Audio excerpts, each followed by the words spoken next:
नमस्कार प्रेक्षकांनो, मालिकांची दुनिया या चॅनलमध्ये तुमचे स्वागत आहे. प्रेमाची गोष्ट या मालिकेच्या आजच्या भागात आपण बघणार आहोत की आता सगळेजण मुक्ताला समजवण्याचा प्रयत्न करत असतात की हो, आधी तो असेल वेगळा, पण आता तो खरंच खूप बदललेला आहे. आणि तेव्हा मात्र सावनी मनाशी म्हणते, ही खरं तर सगळी सावनीची जादू आहे. इकडे मात्र सगळेच जण मुक्ताला समजावत असतात. स्वाती सुद्धा म्हणत असते, हे बघ, प्रत्येक वेळी आम्ही तुमचा शब्द खाली पडू देत नाही ना ग मुक्ता. मग यावेळी तू ऐक ना आमचं, खरंच तो मुलगा सुधारलेला असेल. आणि आता लकी सुद्धा म्हणतो, हो वहिनी, मलाही असं वाटतं आहे. ते दोघं एकमेकांना पसंत करतात तर कशाला आपण उगाच मध्ये यायचं. त्यानंतर इंद्राही तिला समजावून सांगते आणि कोमलही म्हणते, प्लीज वहिनी परवानगी दे. इंद्राही म्हणते की तुझा आशीर्वाद दे तिला तिच्या सुखी संसारासाठी. आता मात्र पुन्हा मुक्ता तिला म्हणते, ठीक आहे, आपण यावर विचार करू, लगेचच आपण या विषयावर बोललंच पाहिजे असं काही नाहीये. परंतु कोमल तिला पुन्हा पुन्हा रिक्वेस्ट करत असते आणि घरातलेही सगळेजण तिला समजावून सांगण्याचा प्रयत्न करत असतात की खरंच आता तू या लग्नाला परवानगी दे. आता मात्र मुक्ता म्हणते, ठीक आहे, मी यावर विचार करेल. आणि असं म्हणून ती कोमलला रूममध्ये घेऊन जाते. इकडे मात्र सावनी मनाशी मस्त हसत असते की खरंचच माझा प्लॅन छान वर्क झाला आहे, शेवटी मी सावनी आहे असं म्हणून तिला खूपच आनंद होत असतो. दुसरीकडे मात्र सागरही घरातल्यांना धीर देत असतो की होईल सगळं नीट. त्यानंतर आता मुक्ता कोमलला घरात घेऊन येते आणि त्यानंतर आता ती तिला सांगते, तू आता छान आराम कर, अजिबात कसलंही टेन्शन घेऊ नको. तेव्हा मात्र ती मुक्ताला म्हणते, वहिनी मला तुझ्याशी बोलायचं आहे, प्लीज जरा इथे बसतेस का. तेव्हा मात्र ती बसते आणि त्यानंतर ती पुन्हा समजावून सांगते, हे बघ अगं, तो मुलगा खरंच सुधारला आहे. त्यांनी सगळा त्याचा पास्ट आम्हाला सांगितला आहे, कारण त्याला नवीन आयुष्याला सुरुवात करायची आहे असं तो म्हटला. पण जर तुझी परवानगी नसेल तर मात्र मला या लग्नाला सुरुवात करता येणार नाही गं. प्लीज वहिनी, तू यावर विचार कर ना. तू त्याला एक चान्स दे तरी. तेव्हा मात्र आता मुक्ताला कोमलची कळवळ दिसत असते. त्यामुळे ती म्हणते, हे बघ, मी तुला वचन देते, मी यावर विचार करेल. पण आत्ता तू टेन्शन घेऊ नको आणि आता शांत झोप. तेवढ्यात तिथे सागर दुधाचा ग्लास घेऊन येतो आणि त्यानंतर तो कोमलला तसंच झोपू नको, दूध पिऊन झोप असं सांगतो. आणि आता कोमल मात्र दूध पिते. त्यानंतर मात्र तिचा ग्लास घेऊन ते दोघं तिथनं बाहेर पडतात. इकडे मात्र हर्षवर्धनच्या घरी हर्षवर्धन खूपच पॅनिक झालेला असतो की खरंच हिचे रिपोर्ट पॉझिटिव्ह आले, आता मी काय करू. ही खरंच प्रेग्नंट आहे म्हणजे त्याला फार टेन्शन येत असतं. तेवढ्यात तिथे मिहिका येते आणि ते रिपोर्ट बघते आणि मुद्दामूनच त्याच्यासमोर ॲक्टिंग करू लागते. "काय मग कळलं का? मला माहिती आहे तू सगळी हे खोटं-खोटं नाटक करत होता, की खरंच मला काळजी आहे, किती काळजी आहे तुला, ते मला चांगलं माहीत आहे. तू सगळी नाटकं करत होता. पण तुला फक्त चेक करून घ्यायचं होतं, की मी प्रेग्नंट आहे की नाही. त्यामुळे आता लक्षात आलं ना. आणि एक गोष्ट लक्षात ठेव, माझ्याकडे तर आता घालवण्यासाठी काही नाहीये, पण तुझ्याकडे भरपूर काही आहे आणि त्यामुळे आता नीट ही गोष्ट लक्षात ठेवायची." त्यानंतर हर्षवर्धन तिथून निघून गेल्यावर मिहिका मोठा श्वास घेते आणि थँक गॉड आणि तिच्या मैत्रिणीला ती मनापासून थँक यू म्हणते की खरंच मितूने जर हे रिपोर्ट एक्सचेंज केले नसते तर आज मात्र माझं काही खरं नव्हतं. अचानक मात्र तिला उलटीसारखं व्हायला लागतं आणि आता तिच्या लक्षात येणार असतं की ती खरोखरच प्रेग्नंट आहे.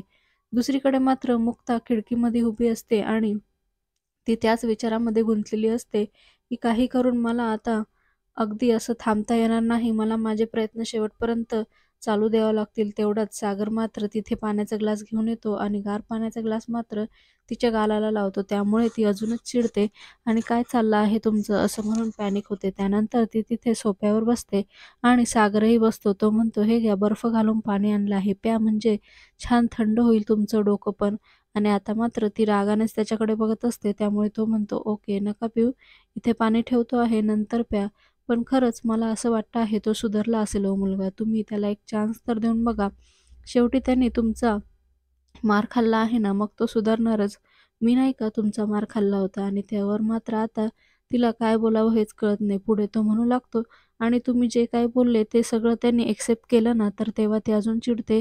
एक्सेप्ट न करायला काय झालं? दुसरं कोणी थोडी सांगितलं होतं. मी माझ्या स्वतःच्या डोळ्यांनी बघितलेलं आहे त्याला हे करताना.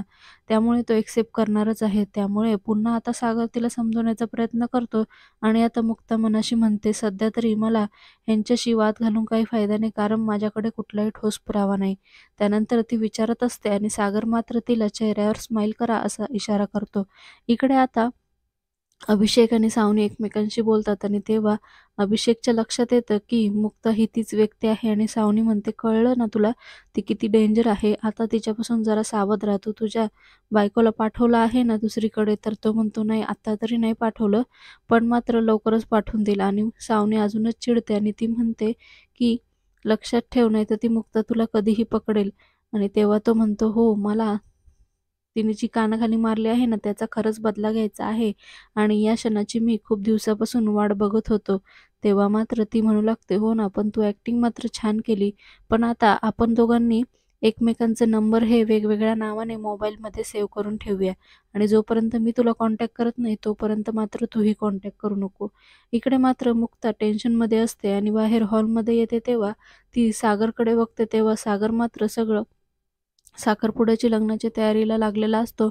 इकडे मुक्तासुद्धा तेच बघत असते आणि तेवढ्यातच तिला इंद्राच्या आवाजावरून कळतं, की इंद्रसुद्धा ब्राह्मणांशी वगैरे बोलत आहे, मुहूर्त काढत आहे आणि त्यावरनं आता तिला टेन्शन येतं, की घरामधले सगळे लग्नाच्या तयारीला सुरुवात करत आहे. पण मला काही ना काहीतरी हालचाल करायला हवी. पण करू तरी काय? काहीच समजत नाहीये. आणि इकडे मात्र 4 महिन्याचा मुहूर्त न घेता इंद्रा मात्र 10 दिवसाचा मुहूर्त घेते. 10 दिवसात आता लग्नाचा मुहूर्त निघालेला असतो आणि ब्राह्मणाला म्हणते, "तुम्ही काळजी करू नका. तुम्ही फक्त वेळेवर या. आमच्या घरामध्ये भरपूर माणसं आहे. सगळी तयारी होऊन जाईल." दुसरीकडे सागर मात्र केटरर्सशी वगैरे सगळ्यांशी बोलत असतो आणि सगळं काही फिक्स करत असतो. त्यानंतर आता इंद्रा मात्र सगळ्या रिलेटिव्हला पण फोन करत असते. त्यानंतर ती मुक्ताला म्हणते, "काय गं मुक्ता, तुझे आई-वडील कधी येणार आहे परत? आता मलाही त्यांना बोलवायचं आहे लग्नाला. किती दिवस अजून फिरत बसणार ते?" तेव्हा मुक्ता म्हणते, "हो, येतील ते." दुसरीकडे मुक्ता त्याच विचारात असते आणि आता ती त्यावर ॲक्शन घेण्याचा विचार करत असते. इकडे मात्र सावनीला तिच्यावर शंका येते, की मुक्ता काही शांत बसणार नाही. ती काहीतरी हालचाल नक्की करणार. त्यानंतर मुक्ता मात्र फोन लावून मिहिरशी बोलते आणि बोलताना मात्र ती हॉलमध्ये न बोलता तिच्या रूममध्ये निघून जाते आणि आता सावनी मात्र तिच्या पाठोपाठ तिच्या दरवाजाच्या मागे उभी राहते. इथे मात्र मुक्ता मिहिरला सगळा प्रकार सांगू लागते. तेव्हा मिहिरही तिला समजवण्याचा प्रयत्न करतो, की "वहिनी, कदाचित खरंच आपण चुकत असू, कारण मी त्याची माहिती पूर्णपणे काढली ना." तर तेव्हा ती म्हणते, "मी पूर्णपणे खात्रीशीर सांगू शकते, की तो मुलगा योग्य नाहीये आणि कोमल माझ्या लहान्या बहिणीसारखी आहे आणि सध्या तर तुला तिची अवस्था माहीत आहे ना, त्यामुळे तिच्यासोबत आपण कुठलीही रिस्क घेऊ शकत नाही. तू काही पण कर, कसंही कर, अजून बारीक-सारीक त्याची माहिती काढ, पण आपल्याला काही ना काही पुरावा नक्की भेटेल." आता मात्र मिहीर म्हणतो, "जर तुला इतकी खात्री आहे ना, तर मी पुन्हा एकदा कामाला लागतो." त्यानंतर मात्र मिहीर म्हणतो, "मी आत्ताच सुरुवात करतो." आणि मुक्ताही त्याला होकार देते. "ठीक आहे, लवकरात लवकर आपल्याला काही ना काही पुरावा भेटलाच पाहिजे." त्यानंतर मात्र आता दोघांचं बोलणं झाल्यानंतर मुक्ता पुन्हा विचारामध्ये असते, की आता काय करायचं हे पुढे ठरवलंच पाहिजे. पण या मुलापासून मात्र आता कोमलला वाचवायला हवं. इतक्यात हा सगळा प्रकार मात्र सावनी दरवाजाशी उभी राहून ऐकत असते आणि ती मनाशी म्हणते, "ही मुक्ता किती चिकट आहे. त्या बिचाऱ्या अभिषेकच्या हात धुवूनच मागे लागलेली आहे. खरं तर हिला डॉक्टर नव्हतं व्हायला पाहिजे. हिला तर खरं सी-आय-डीमध्येच असायला पाहिजे होतं. पार बिचाऱ्याच्या मागेच लागली आहे," असं ती मनाशी म्हणत असते आणि हळूच मात्र दरवाजा लावून घेते आणि तिथून निघून जाते. आणि आता मला अभिषेकला फोन करून कळवायलाच हवं, नाहीतर मुक्ता आणि मीरच्या ताब्यामध्ये तो सापडेल. कुठेतरी आपल्या बायकोसोबत फिरत बसला असेल. त्यामुळे आता मला त्याला फोन करून कळवायलाच हवं. असा विचार सावनी करते आणि तिथून मात्र आता पळ काढते. इकडे मुक्ता मात्र त्याच विचारामध्ये असते, की काही ना काही करून तरी मला हे लग्न थांबवायला हवं, पण पुराव्याशिवाय कोणीही माझ्यावर विश्वास ठेवणार नाही. पुढील भागात आपण बघणार आहोत, की कोमल सागरकडे परवानगी मागते, की अभिषेकला भेटण्यासाठी तिला बाहेर जायचं आहे. तेव्हा मुक्ता म्हणते, की "हो, जायचं आहे ना, मग मी पण तुला जाताना सोडते." आणि सागर म्हणतो, "त्यात परवानगी काय घ्यायची, जा तू." तर तेव्हा कोमल म्हणते, "अजून आमचं लोकेशन फिक्स नाही झालंय, चेंज पण होईल कदाचित, त्यामुळे मी जाईल." पण मुक्ता म्हणते, "अजून चेंज नाही झालंय ना, मग आहे त्या लोकेशनवर मी सोडते ना तुला." पण इथे कोमल तिला नकार देत असते. त्यानंतर मात्र कोमल नसताना सागर आता मुक्ताशी बोलतो, "अजूनही कोमलचा पाठलाग करून अभिषेकबद्दल पुरावा शोधायचा आहे ना?" अजूनही विश्वास बसला नाहीये ना, का बसलाय विश्वास? तेव्हा मुक्ता म्हणते, "हो, बसला आहे." परंतु सागर म्हणतो, "मग काय आता काळजी वाटते आहे का?